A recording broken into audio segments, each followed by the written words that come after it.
너에게 평강이 있을지어다 하는 것이 히브리 인사로 하는 샬롬인데, 예수님이 그렇게 하는 건 이제 뭐 히브리인들은 유대인들은 그래서 통상적으로 우리가 만나면 안녕하세요 하는 거랑 마찬가지 샬롬 하시오. 그래서 예수님께서 그렇게 부활하신 후에 샬롬 하신 것은 그런 통상적인 인사로서 의미가 아니라 너에게 평강이 있을 것이다. 내가 너희들 가운데 있기 때문에 너희는 반드시 내가 주는 평강을 누리게 될 것이다 하는 그런 약속의 말씀이었다고 할 수가 있습니다. 오늘도 우리가 예수님의 이름으로 이렇게 모일 때 내 이름으로 모인 그들 가운데 내가 항상 함께 있겠다고 약속하는 주님이 여기 와 계신 줄로 믿습니다. 그 주님이 주시는 평강이 우리 가운데 약속의 말씀대로 주어지는 줄로 믿습니다. 반드시 우리가 이 예배를 통하여 주님의 그 임재를 체험하고 그 평강을 받아서 세상으로 나갈 수 있는 저와 여러분들을 축원합니다. 오늘은 우리 창세기 21장 본문을 가지고 마침내 이루시는 하나님, 마침내 약속을 이루시는 하나님이라고 하는 제목으로 말씀을 생각하고자 합니다. 여러분, 우리 하나님의 이름이 무엇입니까? 예? 우리가 믿는 하나님의 이름이 뭐지요? 여호와지요. 물론 히브리어로 원래는 야훼입니다만은 우리 성경에는 여호와라고 되어 있는데, 이 여호와라는 이름이 영어로 번역하면 뭐냐면 I am입니다. I am. 이것은 이제 성경에서는 그 출애굽기 같은 데서는 나는 스스로 있는 자다 이렇게 번역을 했지만, 원래 이 I am이라고 하는 여호와라는 말의 의미는 항상 있는 분이다. 그리고 과거, 현재, 미래가 동일하시다 하는 그런 의미가 있는 하나님의 이름이 여호와라고 할 수가 있습니다. 이처럼 우리가 믿는 하나님이 여호와시다는 것은 그분은 항상 계신 분이고 어제와 오늘과 내일이 동일하신 분이시기 때문에 그분은 변함이 없다는 것을 의미하고, 또 변함이 없으신 만큼 약속하신 것은 반드시 이루시는 분이시다 하는 것을 나타내는 하나님의 이름이 여호와라고 할 수가 있습니다. 오늘도 우리가 하나님 믿을 때 하나님이 어떤 분인지를 잘 알아야 돼요. 특별히 여호와라는 그 이름 속에서 우리 하나님은 영원토록 계실 뿐만 아니라 영원토록 변함이 없으시고, 그래서 오래전에 약속하신 것이라도 반드시 변치 않고 이루시는 하나님이시다 하는 것을 우리가 기억하고 알아야 될 줄로 믿습니다. 그래서 이제 이러한 여호와 하나님, 이 여호와 하나님께서 이제 하나님 인간의 구원을 이루어가는 역사를 구속 역사라고 하는데, 우리가 이 성경에 기록된 구속 역사를 살펴보면 그 속에는 보면 하나님께서 일하시는 일정한 방식이 있습니다. 아무렇게나 막 그 인간을 구원해내는 게 아니라 하나님 그 구원 역사를 이루어가시는 일정한 방식이 있는데, 그것은 뭐냐면 하나님께서는 항상 어떤 중요한 일을 성취하는 데 있어서 하나님 혼자 독단적으로 또 일방적으로 무엇을 행하시는 것이 아니라 반드시 자기와 언약을 맺은 자기 백성들에게 먼저 무언가를 약속하십니다. 그 다음에 그리고 나서 때가 되면 그 약속을 이루시는 것을 통해서 하나님의 뜻, 특별히 구원의 계획을 이루어 가시는 것을 우리가 볼 수가 있다고 하는 것이죠. 자, 오늘 우리가 보는 창세기 21장을 보십니다. 여기 보면 뭐라고 시작합니까? 여호와께서 그 말씀대로 사라를 번거하셨고, 여호와께서 그 말씀대로 사라에게 행하셨으므로, 그 말씀대로란 말이 두 번이나 계속해서 반복해서 나옵니다. 그래서 그 말씀대로란 말은 다른 말로 하면 그 약속대로라고 하는 말로도 볼 수가 있죠. 하나님은 지금 오늘 우리가 읽은 사건은 잘 아시죠? 바로 아브라함과 사라에게 누구를 주신 겁니까? 이삭을 낳게 하시는 그 사건이 기록이 되어 있는데, 그것이 어떻게 주어진 것이라는 겁니까? 그 말씀대로 되어진 것이다. 그 약속대로 이루신 것이다 하는 것을 성경은 얘기하고 있다고 하는 것입니다. 이처럼 말씀대로 이루신 하나님, 말씀대로 행하신 하나님, 그 하나님이 바로 여호와 하나님이시요 아브라함의 하나님 동시에 또한 우리의 하나님이라는 것을 우리는 기억해야 될 줄로 믿습니다. 오늘 우리 창세기 21장에 기록되어진 본문의 얘기는 언제 얘기입니까? 아브라함의 나이가 몇 세 때? 100세 때 얘기입니다. 그리고 사라의 나이가 90세가 되었을 때 얘기입니다. 자, 아브라함이 100세고 사라가 90세 때입니다. 물론 그 당시에 나이 계산은 오늘날의 나이 계산하고 좀 다를 것 같아요. 왜냐하면 수명이 좀 더 길었으니까. 그래도 아브라함과 사라가 100세와 90이라는 것은 완전한 노인들이 되었다. 나무로 치면 뭐예요? 고목나무도 아니에요. 고목나무라 그러면 아주 오래된 나무지만 고목나무에도 뭐가 핍니까? 예, 새싹도 나오고 봄이 되면 꽃도 펴요. 그게 아니라 무슨 나무? 고사목이라는 게 있어요. 지리산 같은데 이렇게 천왕봉 산정상에 올라가다 보면 고사목 반지가 있는데 여러분 벼락 맞아 죽은 나무들이 쭉 서 있어요. 고사목이라고 합니다. 그 나무는 생명이 없습니다. 싹도 나지 않고 꽃도 피지 않아요. 지금 아브라함의 100세와 90세라고 하는 것은 물론 생명은 유지하고 있지만 자녀를 낳는 문제와 관련해서는 완전히 고사목과 같은 그런 노인들이 되었다 얘기할 수가 있는데, 바로 그러한 때에 그 노 부부가 뭘 낳습니까? 아들을 낳았더라. 그러니 이들 부부가 이 아들을 낳으려고는 누구도 상상할 수 없는 그런 이적의 사건이었습니다. 그러나 하나님께서는 바로 그러한 때 이 아브라함과 사라 이 노부부에게 일찍이 말씀하신 대로, 즉 그 약속하신 대로 그 약속을 이루어 주셔서 그 아들을 낳게 하셨다는 것입니다. 그리고 이처럼 인간의 이성과 상식으로는 도무지 믿어지지 않는 이 엄청난 기적을 체험한 그들 부부는 그처럼 자기들이 그 노경에 낳은 그 아들의 이름을 뭐라고 짓습니까? 이삭이다 그러시죠. 이삭이라는 이름의 뜻은 무엇입니까? 웃음, 웃다라는 말에서 연유한 웃음이라는 뜻의 이름인데, 왜 그 아들의 이름이 이삭으로 지었습니까? 우리가 이렇게 보면 창세기 21장 전에 나오는 17장에서부터 쭉 살펴보면 이 아들이 출생하기까지 과정에서 이 웃음이라고 하는 그런 단어와 연관된 몇 번의 에피소드가 나오고 있다고 하는 거죠. 근데 사실은 창세기 17장에 보면 하나님께서는 이미 그 장차 아들을 낳으리니 그 아들의 이름을 뭐라고 하라? 그 아들의 이름을 이삭이라고 하라고 이미 명하고 계신 것을 우리가 보게 되어집니다. 창세기 17장 21절인데요.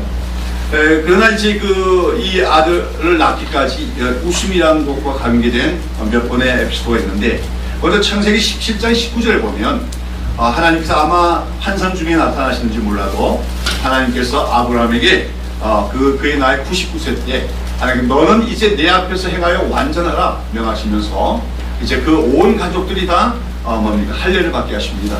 그런 가운데 내년 1년 후에는 너의 아내 사라가 아들을 낳게 될 것이다 하는 말씀을 주십니다. 약속을 하십니다.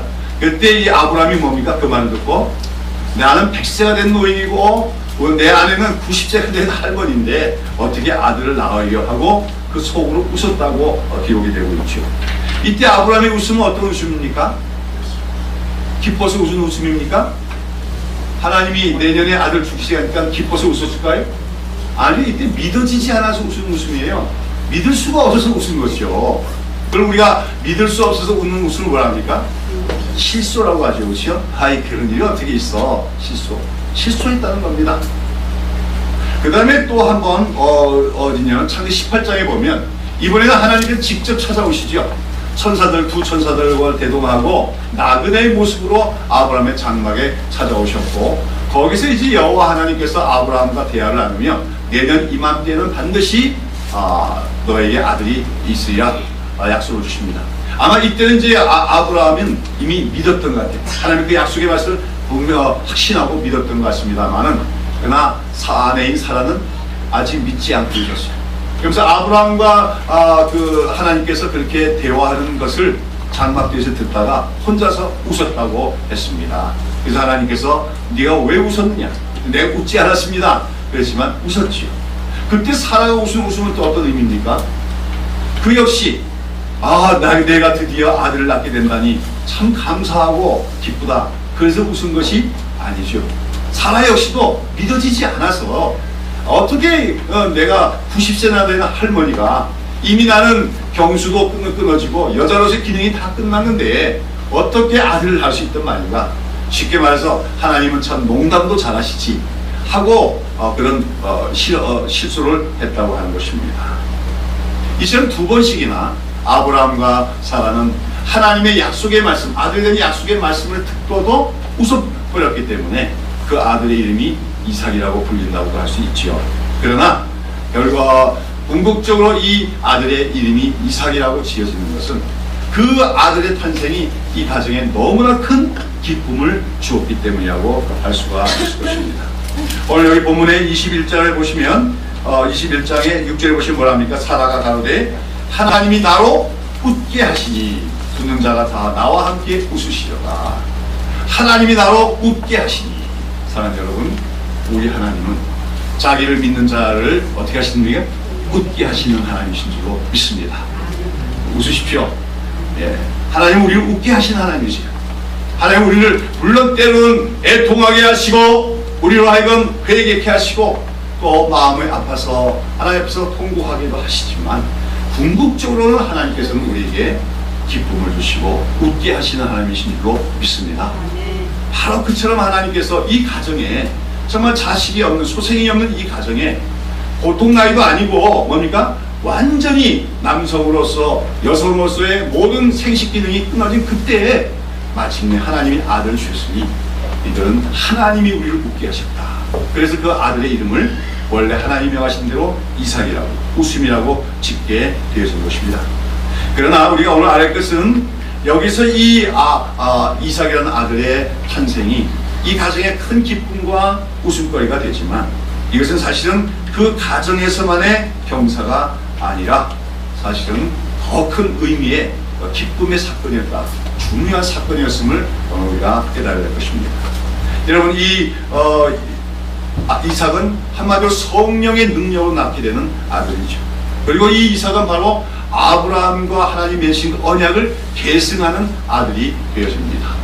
그리고 이제 그 이삭이 낳게 될 후손들이 또 언약을 계승해 나가게 되고 그 언약을 계승해 나가는 과정을 통해서 하나님은 하나님의 구원 역사를 이루어 가실 것입니다.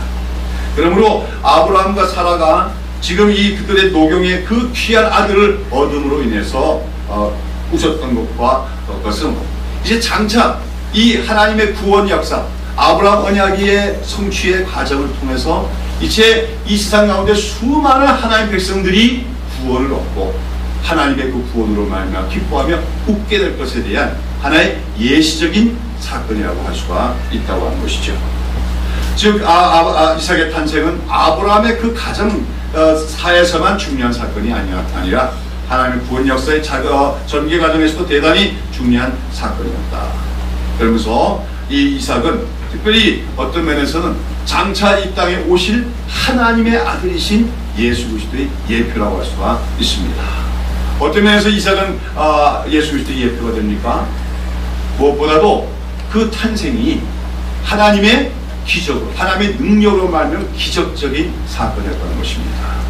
이삭은 도무지 인간의 능력으로는 아브라함과 하와가 생식할 수 없게 되었을 때 하나님의 능력으로, 하나님의 권능으로 낳은 아들이었습니다.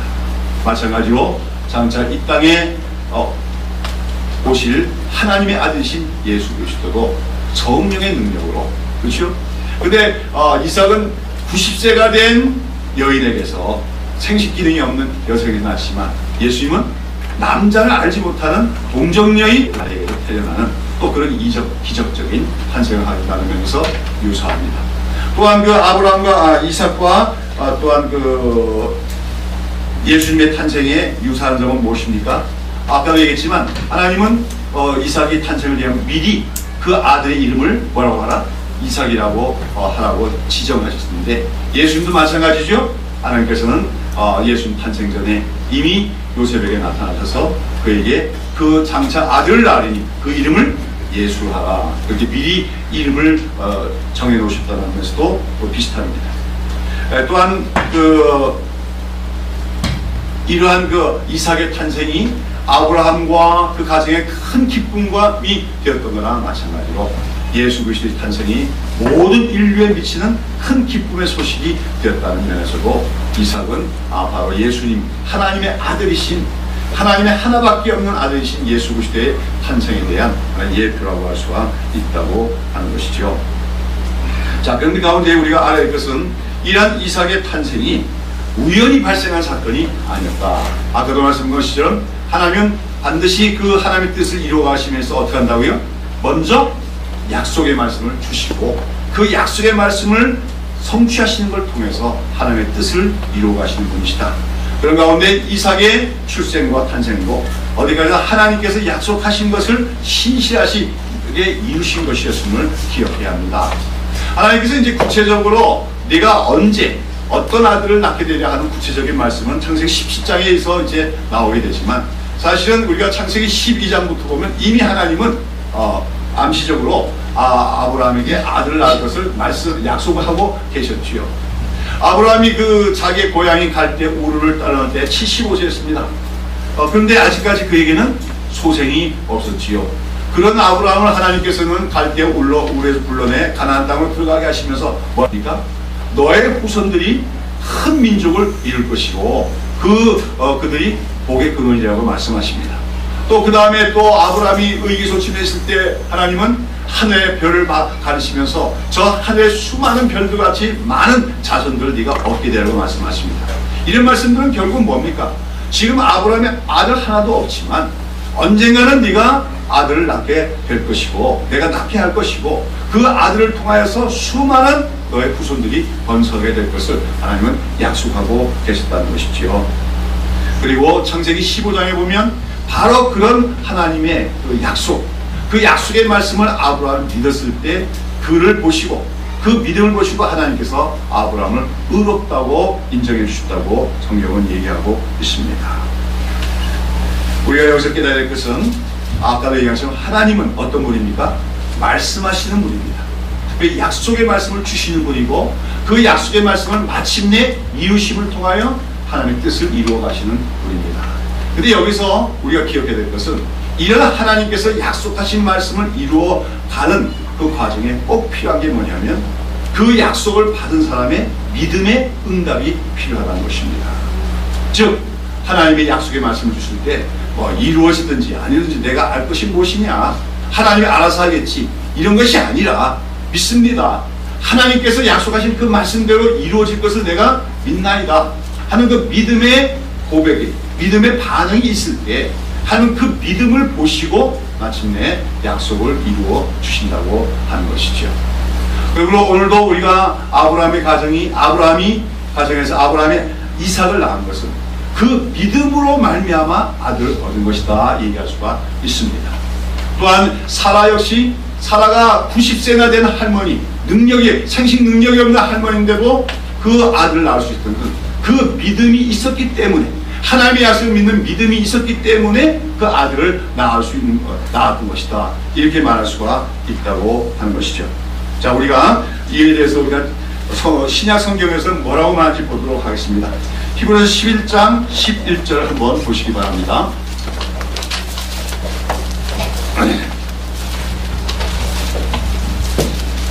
히브리서 11장 11절 다 같이 한번 읽겠습니다. 시작. 믿음으로 사라 자신도 나이 늙어 단산하시나 잉태하는 힘을 얻었으니 이는 약속하신 이를 미쁘신 줄 아니라 하겠습니다. 여러분 사라가 이제 나이로 보면 전혀 아기를 낳을 수가 없는데 뭐가 생겼다는 게 잉태하는 힘, 잉태하는 능력이 생겨났어요. 다시 회복이 됐다는 거예요. 근데 그것이 무엇으로 말미암은 것이야? 믿음으로 말미암은 것이다.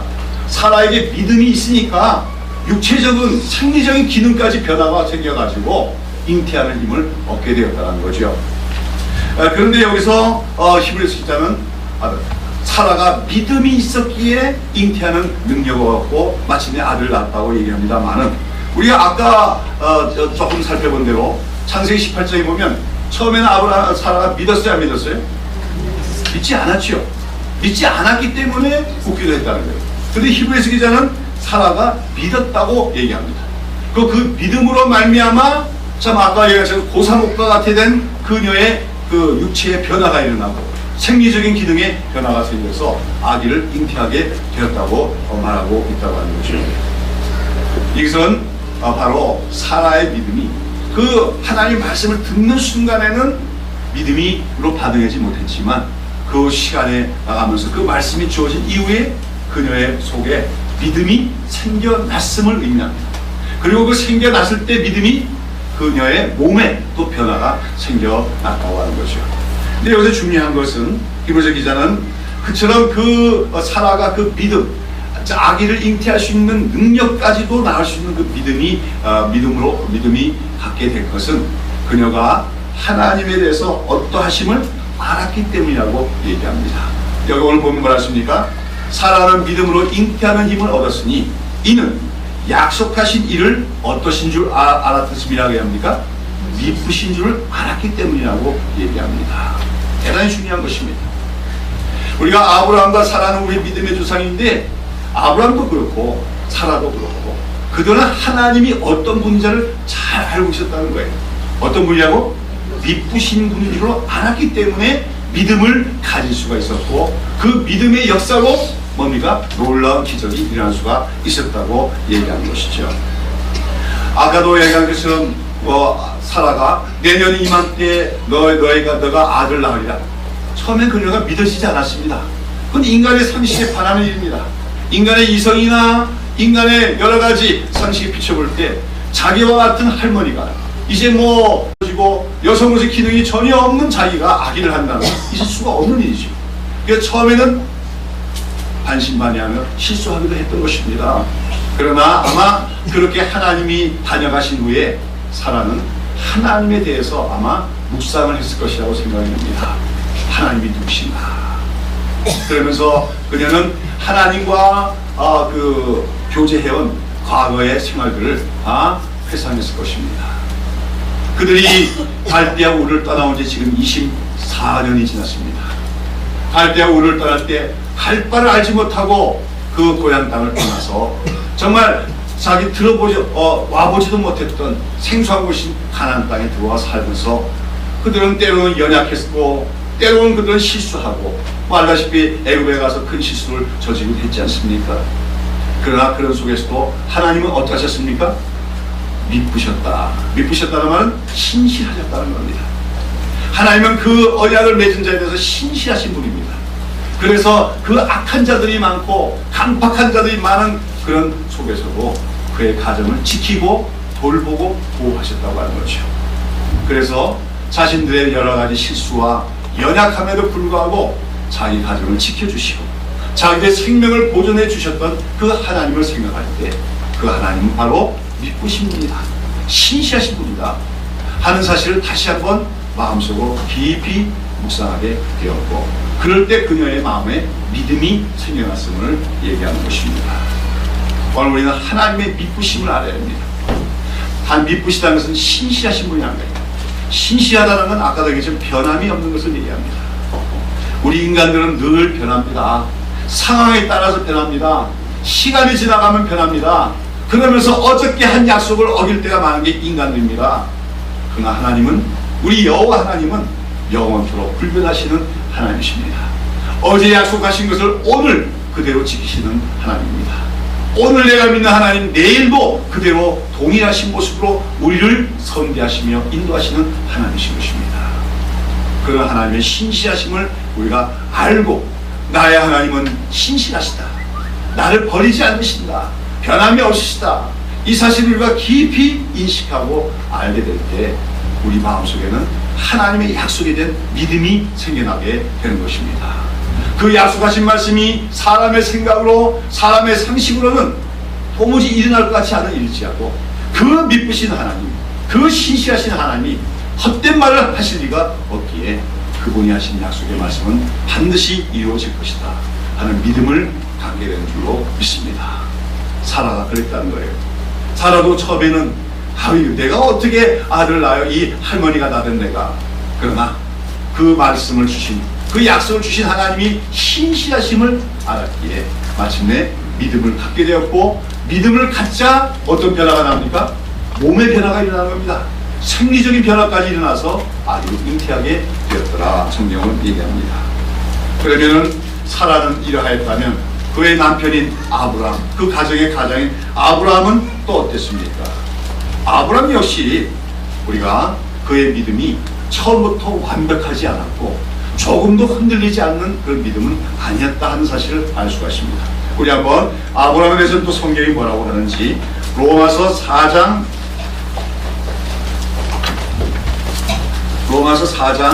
18절부터 22절까지 한번 보도록 하겠습니다.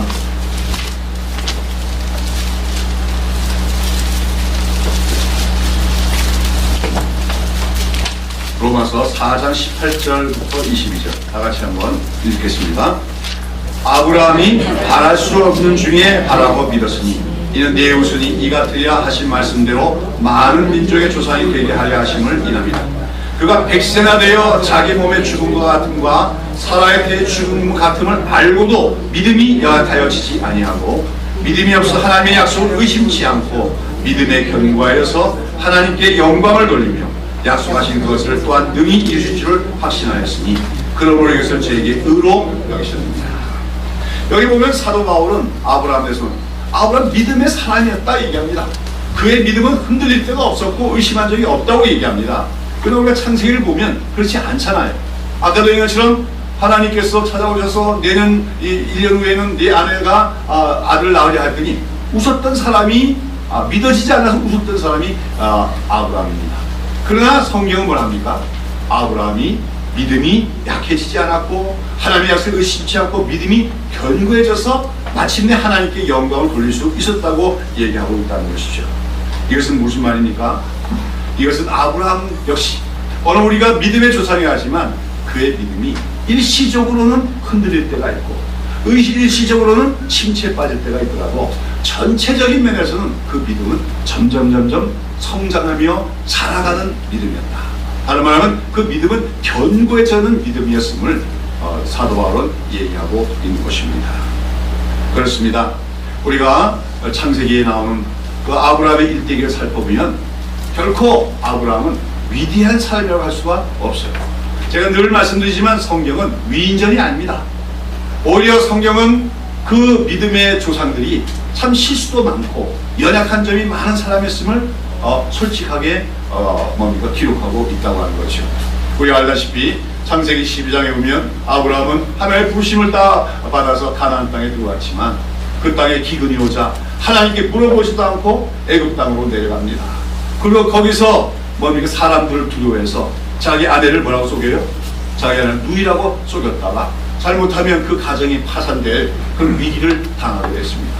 그러나 아까 말씀드린 것처럼 하나님 믿으신 하나님, 신실하신 하나님께서는 그런 가운데서 자기 언약을 맺은 그 아브라함과 그 사라를 보호해 주시고 인도해 내시는 거죠. 그 외에도 아브라함 또 어땠습니까? 창세기 16장에 보면 하나님이 분명히 많은 후손을 다 주시겠다고 했는데 시간이 흘러가도 아들 하나 소생이 생기지 않습니다. 그러자 여기서 아브라함이 어떡합니까? 사라의 여종인 하갈을 첩으로 맞이해서 아들을 낳게 되는데 그 아들은 전혀 하나님의 계획과는 무관한 육체의 열매였고 그런 말미암아 그 가정에 불화가 일어나는 불행이 찾아오기도 됩니다. 이런 여러 가지를 보면 아브라함은 완전한 사람이 아니었음을 성경은 말하고 있습니다. 그리고 제가 주일날 다 설교하지 않았지만 창세기 20장에 보면요 아브라함이 자기 아내를 누이라고 속이는 이 거짓말을 또다시 해요. 그러니까 12장에서는 애굽 땅에 가서 그런 일 했는데 창세기 20장에 보면 그 블레셋 사람인 블레셋 땅 블레셋의 왕이 아비멜렉인데 그 아비멜렉의 영토에 들어갔다가 거기서 또 무슨 문제가 생기자 자기 아내를 뭡니까? 누이라고 속였다고 이번에도 또 아내를 빼앗기곤 하는 위기를 당하지만 여기서도 어떤 하나님? 신실한 하나님은 그 아브라함을 건져내신다는 거죠. 여하튼 우리가 성경을 말한 것은 우리가 아브라함을 믿음의 조상이라고 하지만 그 아브라함 믿음이 처음부터 아주 큰 믿음이었고 변함없는 믿음이었고 늘 충만한 믿음은 아니었다는 겁니다. 그 믿음은 때로는 연약해지는 듯 했습니다. 때로는 믿음이 사라진 것 같았지 했지만 그러나 전체적으로 봤을 때 그 믿음은 점차 자라가는 믿음이었고 점차 견고해져가는 믿음이어서 마침내는 어떡합니까? 하나님이 그 약속을 이루실 줄로 확고하게 믿는 믿음으로써 하나님의 약속을 받을 수가 있었고 하나님께 영광을 돌릴 수가 있었다고 말하는 것이죠. 그렇습니다. 왜 이런 아브라함의 얘기, 또 성경에 나오는 다른 모든 믿음의 사람들의 얘기를 통해서 우리가 알아야 할 것은, 우리의 믿음이라고 하는 것은 일생을 통하여 자라가고 성장하는 것임을 우리는 기억해야 됩니다. 그런 믿음의 성장 과정 속에서 때로는 우리의 믿음은 뭡니까? 부침을 겪을 때가 있어요. 부침이라는 게 뭐죠? 올라갔다 내렸다는 거죠. 그래서 우리 믿음의 성장 과정은 일직선으로 이렇게 성장해야 하는 게 아니에요. 우리 믿음의 성장은 마치 뭐예요? 물결 치듯이 때로는 믿음이 막 충만해요. 그래서 올라갔다가 어떻게 합니까? 어떤 데 믿음이 떨어지면 내가 믿음이 있는 사람인가 의심이 될 정도로 믿음이 처지기도 합니다. 그러다가 또다시 믿음이 회복됩니다. 그래서 또 어떤 믿음이 충만합니다. 그러다 시간이 지나면 또 어떻게 합니까? 의기소침해가지고 그 회의와 불신앙에 빠질 때도 있어요. 그런데 전체적인 걸 보면은 그렇게 물결 치듯이 올랐다가 내렸다 하면서 점차 그 믿음이 어떻게 합니까? 자라가는 것이죠. 성숙해가는 거죠. 견고해지는 거죠. 그래서 마침내는 그 마음에 흔들리지 않는 믿음으로 하나님의 말씀을 붙들게 되고 약속을 확신하게 되어지는 것입니다. 그때 마침내 하나님은 그 믿음을 보시고 하나님의 약속을 이루어 주신다고 하는 것입니다. 여러분, 아브라함과 이삭이 그 아들을 낳게 됐을 때는 100세였고 90세였습니다. 어떻게 보면 너무 뒤늦은 거 아닙니까? 어떻게 보면 아브라함으로서는 마침내 아들 주신가 기쁘시긴 했지만 아마 그 전에 아브라함과 사라는 조금 하나님이 약속하기도 했을 것이에요. 조금 더 빨리 이루어주시지. 그렇게 생각하면서 하나님에 대해서 좀 섭섭한 생각을 가졌는지도 모릅니다. 그러나 우리가 기억해야 될 것은 하나님께서 그들의 나이 뒤늦게 그렇게 더디게 이루어주셨지만 하나님의 시간은 정확하게 가장 적절한 때에 하나님이 이루어졌음을 우리는 알아야 되는 것입니다. 그 하나님이 적절한 때라는 건 뭘까요? 바로 아브라함과 사라가 변화되기를 기다리신 것이라고 할 수가 있습니다. 자, 보세요. 우리가 하나님께서 많은 후손을 주리라 하시면서도 구체적으로 언제 아들을 주시라는 말씀을 하지 않다가 구체적으로 이제는 내년 이맘때 내가 아들을 주리라, 그리고 그 아들의 이름을 이삭이라고 하라 하고 명하시는 것이 바로 창세기 18장에 나오는 이야기입니다. 그래서 바로 아브라함의 99세 때의 얘기죠. 그리고 그때 하나님은 그 약속을 주시면서 아브라함에게 뭘 행하라고 하십니까? 할례를 행하라고 하시는 거죠. 왜 할례를 행하라는 겁니까? 하나님은 거기서 하나님께서 저번에 말씀드렸지만 너는 내 앞에 행하여 완전하라, 그러면서 할례를 행하라고 말하는 거죠. 할례를 행한다는 것은 더 이상 인간의 육체적인 능력을 의지하지 않고 신뢰하지 않음을 의미합니다. 전에도 말씀드렸지, 아브라함이 아직도 능력이 있었을 때 실수하고 맙니다. 아직도 능력이 있을 때 육체의 능력을 신뢰하여 첩을 받아들이고 육체의 열매인 아들을 낳아서 하나님의 약속을 이루어보려고 했습니다. 그러나 99세가 되었을 때 이제는 전혀 인간적으로 자신의 육체를 신뢰하게 수가 없었을 때 하나님은 이제 아들을 정말로 주마 말씀하시면서 할례를 행하라고 하는 것이죠. 오늘 우리는 육체적으로는 할례를 받지 않을지라도 우리는 마음의 할례를 받는 자가 되어야 된다고 했습니다. 마음의 할례가 뭡니까? 우리가 육체를 신뢰하지 않고 성령으로 행하며 예수 그리스도만 자랑하는 자가 바로 마음의 할례라고 행했다는 것이죠. 하나님은 그때가 되기를 기다리신 것입니다. 아브라함이 이제 나는 아무 능력이 없다, 나의 육체적인 능력에는 신뢰할 것만한 것이 없다고 했을 때, 만약 인간적으로 볼 때 모든 사람들이 절망이다, 이제는 불가능하다 하는 그때에 하나님은 마침내 약속을 이루고 계신 것을 우리는 알아야 됩니다. 오늘도 많은 사람들은 주변 여건을 보면서 이만하니 가능성이 있겠다, 이만하니 희망이 있겠다, 그렇게 평가하고 판단할 때가 많습니다. 그러나 하나님의 일은 그와 반대입니다. 오늘 인간들이 스스로 우리는 아무것도 할 수 없다, 이제는 절망이다 할 때가 비로소 하나님이 역사하실 때임을 기억해야 될 줄로 믿습니다. 하나님은 아브라함이 100세가 됐을 때, 100세가 되었다는 무슨 말입니까? 아브라함이 이제 스스로는 아무것도 할 수가 없었을 때, 예를 들어 아브라함이 이제는 스스로의 능력으로는 아무것도 의지할 만한 것이 없었을 때 하나님은 그에게 그 약속을 이루셨음을 기억해야 될 줄로 믿는 것입니다. 그리고 그 때는 어떤 때입니까? 아브라함의 믿음이 이제는 흔들리지 않고 견고한 믿음이 되었을 때였다는 것이죠. 사랑하는 여러분, 오늘 하나님께서 우리에게 어떤 귀중한 약속을 주신다고 하더라도 아무 때나 그것을 이루어주시지 않습니다. 하나님의 그 영광스러운 약속은 우리의 변화와 연결된다는 것을 알아야 됩니다. 우리가 뭔가 아직까지 자만심이 있고 아직까지도 내가 뭔가 할 수 있다는 그 인간적인 그런 자랑이 있을 동안에는 하나님은 약속을 이루어주시지 않습니다. 우리는 아무것도 아니다. 내 스스로는 아무것도 의지할 것이 없다.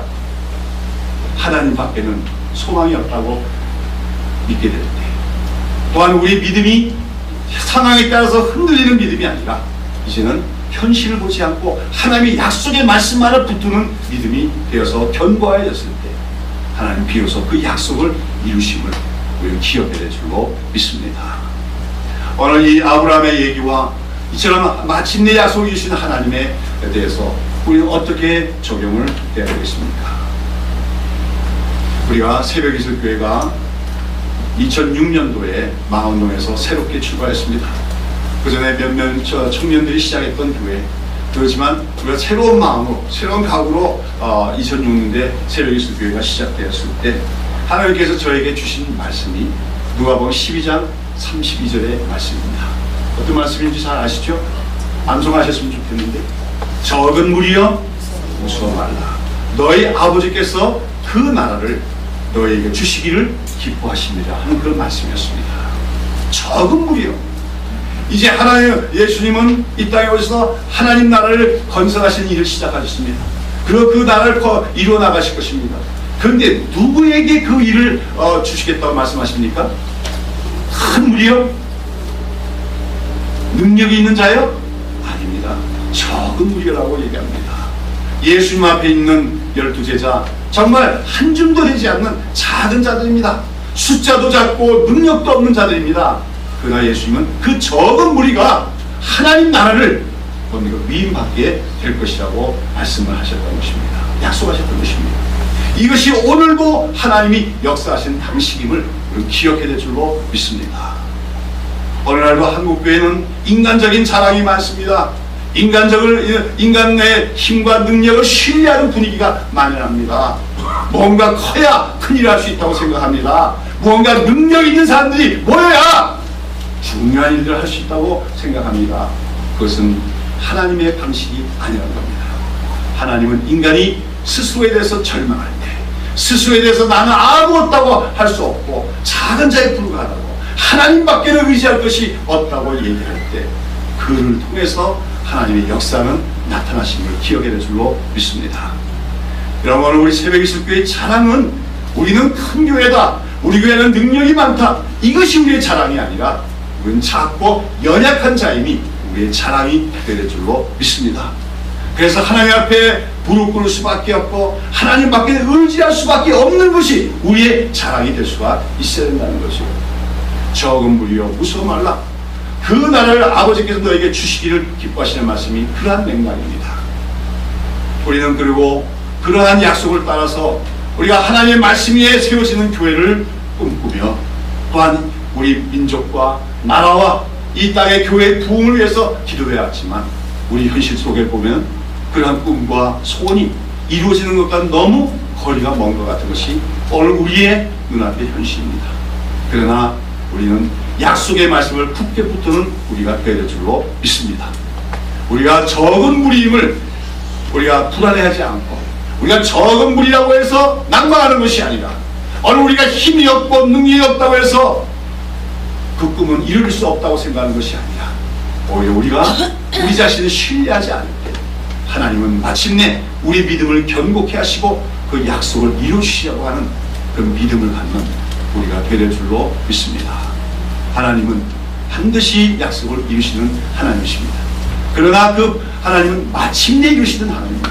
우리가 변화될 때까지 기다리시는 하나님입니다.